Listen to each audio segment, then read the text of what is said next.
de tristesse. Dis tout à Jésus, dis tout à Jésus.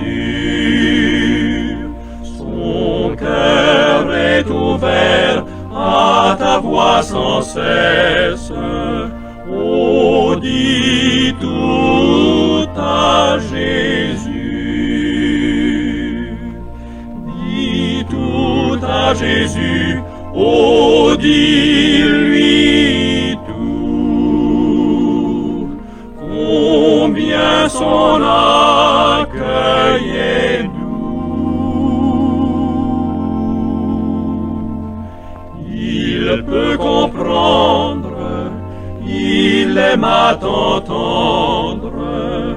Dis-lui simplement tout. Il voit tes yeux rougis par les larmes. Dis tout à Jésus, dis tout à Jésus. Il connaît ton cœur, il sait tes alarmes. Oh, dis tout à Jésus. Dis tout à Jésus. Oh, dis-lui tout. Combien son accueil est doux. Il peut comprendre, il aime à t'entendre. Dis-lui simplement tout.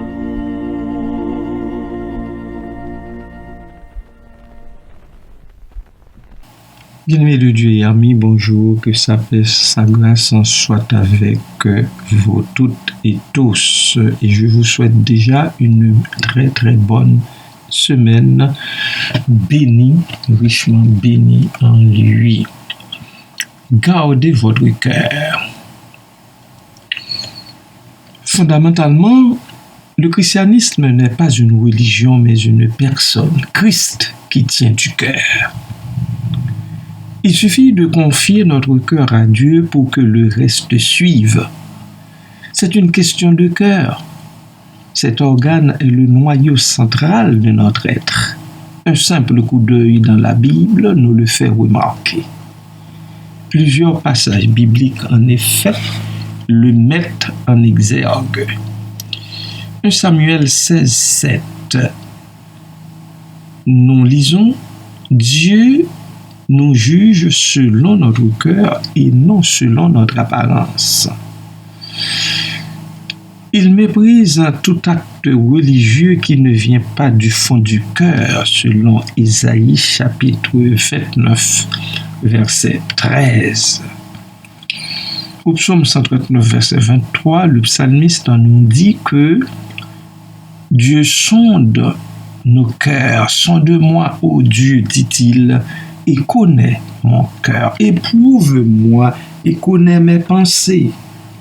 Regarde si je suis sur une mauvaise voie et conduis-moi sur la voie de l'éternité. Psaume 139, verset 23. Dieu veut que nous lui fassions confiance selon Proverbe 3, verset 5.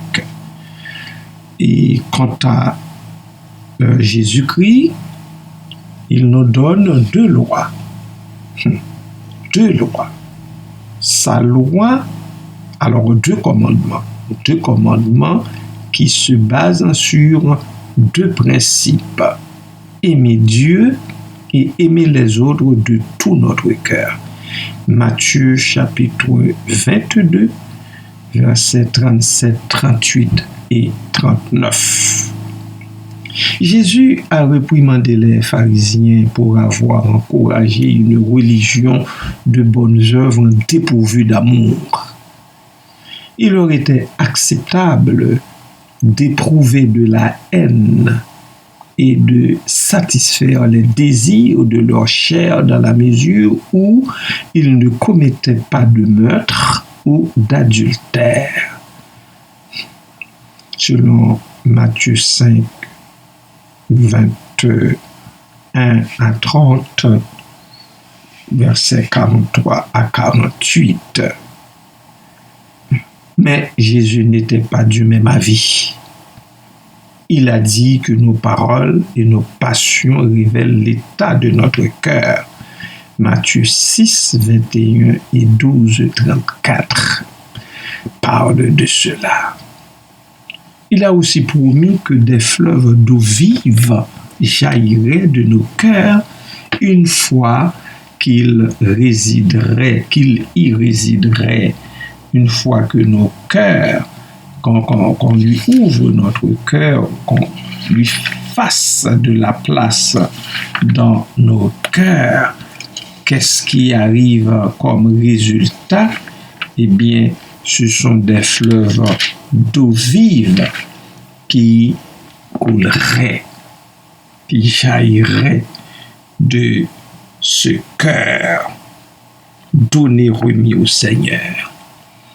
Jean chapitre 7, versets 37 et 38, je crois que ça vaut la peine que je vous lise ces deux versets. En fait, le verset 39 aussi. Le dernier jour, le grand jour de la fête, Jésus, se tenant debout, s'écria: « Si quelqu'un a soif, qu'il vienne à moi et qu'il boive. » Verset 38. « Celui qui croit en moi, des fleuves d'eau vive couleront de son sein, comme dit l'Écriture. » Et le verset 39, il dit cela de l'Esprit que devaient recevoir ceux qui croiraient en lui, car l'Esprit n'était pas encore, parce que Jésus n'avait pas encore été glorifié. Vous rappelez, il va être glorifié après sa résurrection, lorsque les dames l'ont reconnu. Eh bien, dans le jardin, il eut à leur dire: « Ne me touchez pas. Je ne me touche pas parce que je dois d'abord aller voir mon Père. » Vous verrez cela en Jean chapitre 20. Voilà, pour l'instant, nous allons reprendre notre souffle en écoutant un morceau de musique avant que je continue. D'ici là, soyez richement bénis en Jésus-Christ, peuple du Seigneur.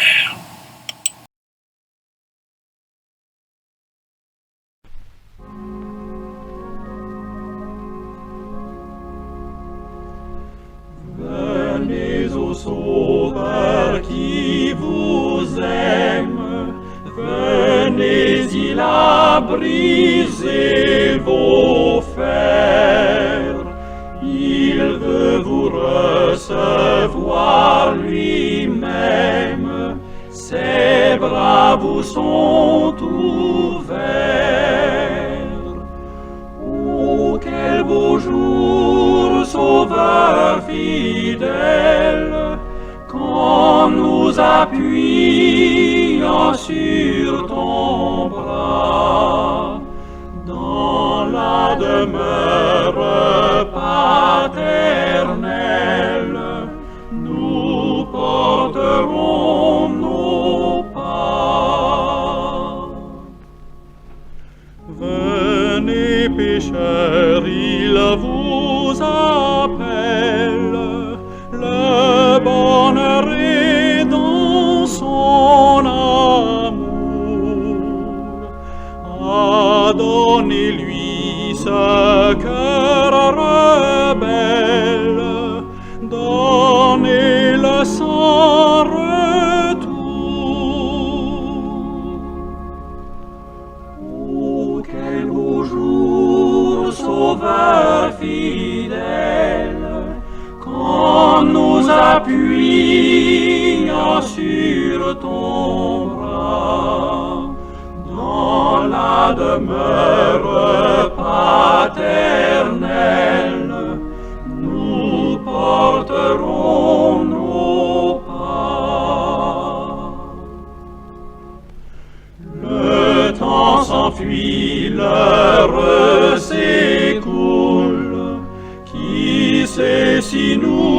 livrons demain. Jésus est ici dans la foule, saisissez sa main.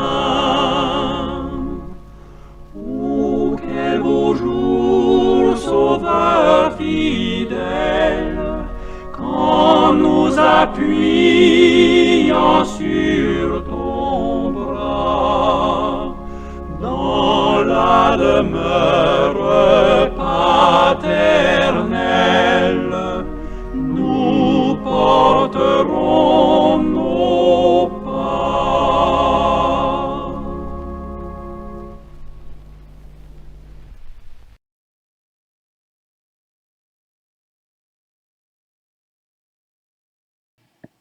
Bien-aimés de Dieu, notre cœur est l'essence même de notre être.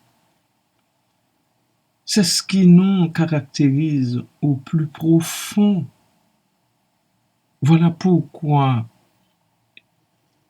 l'auteur dit dans le cantique, « Venez au Sauveur qui vous aime, venez, venez. » Ah, donnez-lui ce cœur rebelle, donnez-le sans retour. Le cœur, c'est la source d'où jaillissent tous nos rêves, tous nos désirs, toutes nos passions, toutes nos motivations, toutes nos pensées, nos émotions, nos décisions et nos actions. Il n'est donc pas étonnant que l'Écriture nous exhorte à veiller sur nos cœurs, à veiller sur nos cœurs. Et le sage dit, confie-toi en l'Éternel de tout votre cœur et ne t'appuie pas sur ta sagesse. Reconnais-le dans toutes tes voies, alors il aplanira tes sentiers. Proverbe 3, versets 5 et 6. Versets 5 et 6. C'est lui qui détermine réellement le tracé de notre vie présente et future. Donc, gardez votre cœur. Gardez-le loin des idoles, puisque c'est à lui que parle le Dieu que nous adorons. Le seul vrai Dieu vous demande de cultiver et d'entretenir le fruit de l'esprit que nous trouvons en Galates 5, 22. Tout le monde le connaît, ce fruit-là, le fruit de l'esprit comportant 9 tranches, au moins 9 tranches. Cultivez-le, c'est-à-dire ce fruit, et entretenez-le. Prends soin de ce fruit contre le fruit de la chair qui ne contribue pas, qui ne contribue nullement à notre développement personnel, social et spirituel. Attention, attention. Garder votre cœur ne signifie pas ériger une clôture tout autour. Non, non, non, non. Nous sommes exhortés à laisser uniquement Dieu y entrer et d'en prendre possession contre tous les rivaux, parce qu'ils sont nombreux, les rivaux. Nous, les chrétiens et chrétiennes, nos rivaux sont nombreux, les rivaux de nos cœurs sont nombreux. Voilà pourquoi l'apôtre dit-il en Éphésiens 6, vous n'avez pas à lutter contre la chair et le sang, mais contre les dominations, contre les princes des ténèbres, etc., etc.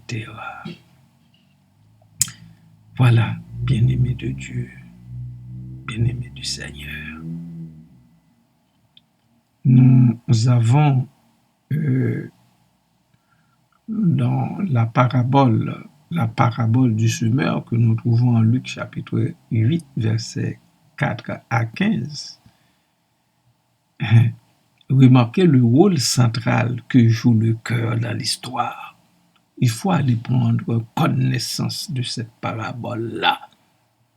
Je dis, remarquez le rôle central que joue le cœur dans l'histoire racontée par le Seigneur lui-même. Expliquez comment vous avez tendance à essayer de plaire à Dieu par vos bonnes œuvres plutôt que de l'aimer de tout votre cœur. Que ferez-vous aujourd'hui pour garder votre cœur? Pour garder votre cœur à Dieu et à lui seul. C'est la question avec laquelle je vous laisse dans l'amour, la joie, la sagesse de Dieu. Amen.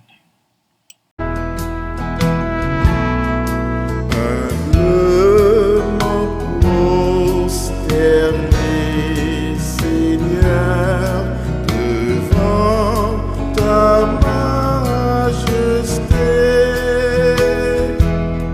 je veux implorer la faveur d'un cœur purifié. Je veux un cœur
Seigneur, devant ta majesté, je veux implorer la faveur d'un cœur purifié. Je veux un cœur nouveau.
Oui, Seigneur éternel, Dieu, 3 fois saint, nous voici devant ta face bénie.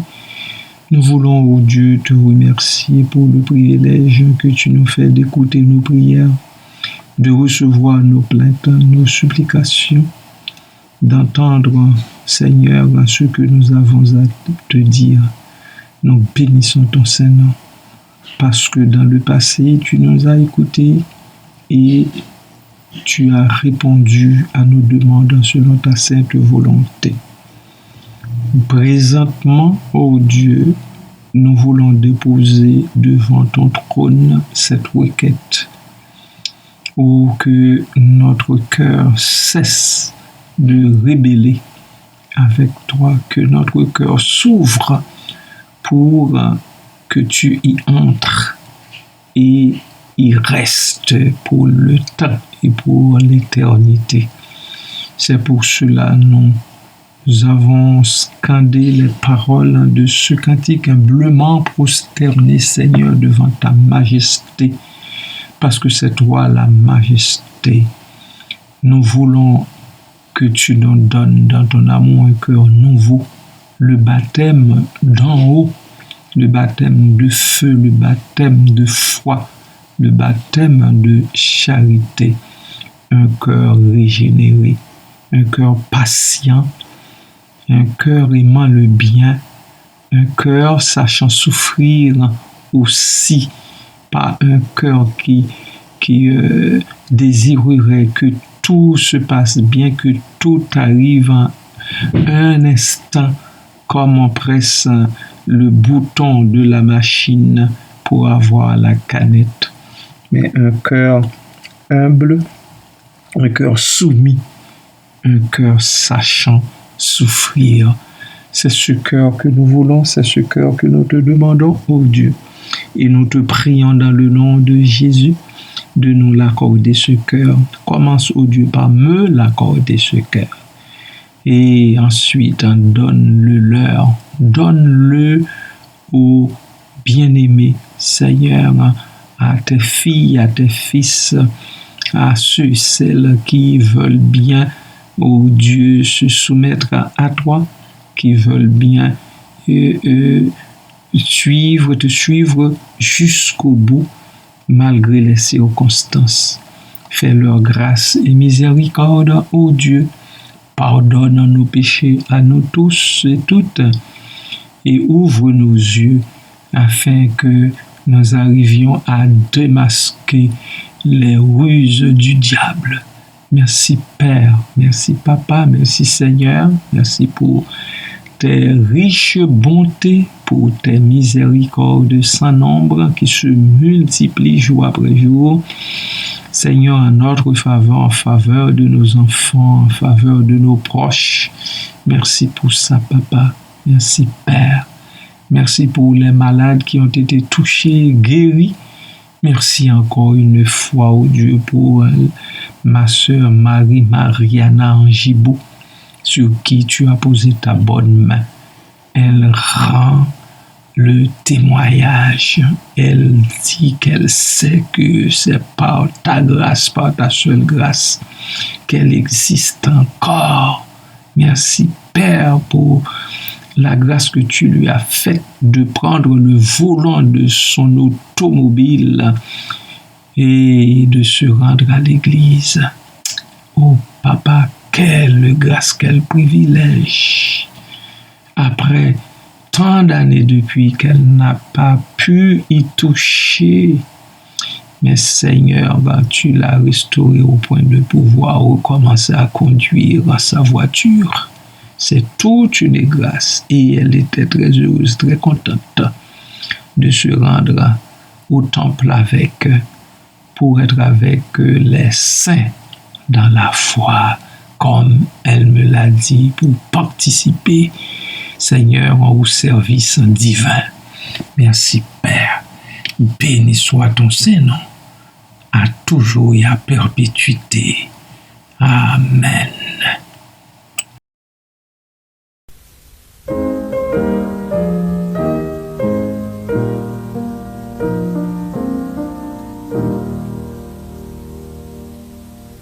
L'Éternel te bénisse, l'Éternel te bénisse et te garde, fasse lever la lumière de sa face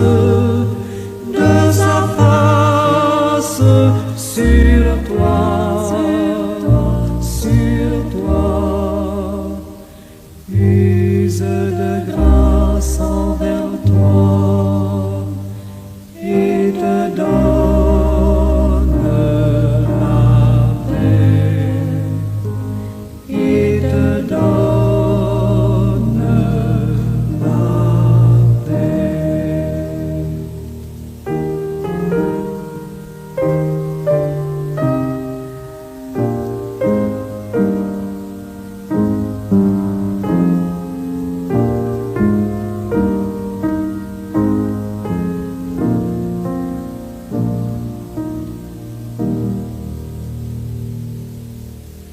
L'Éternel te bénisse, l'Éternel te bénisse et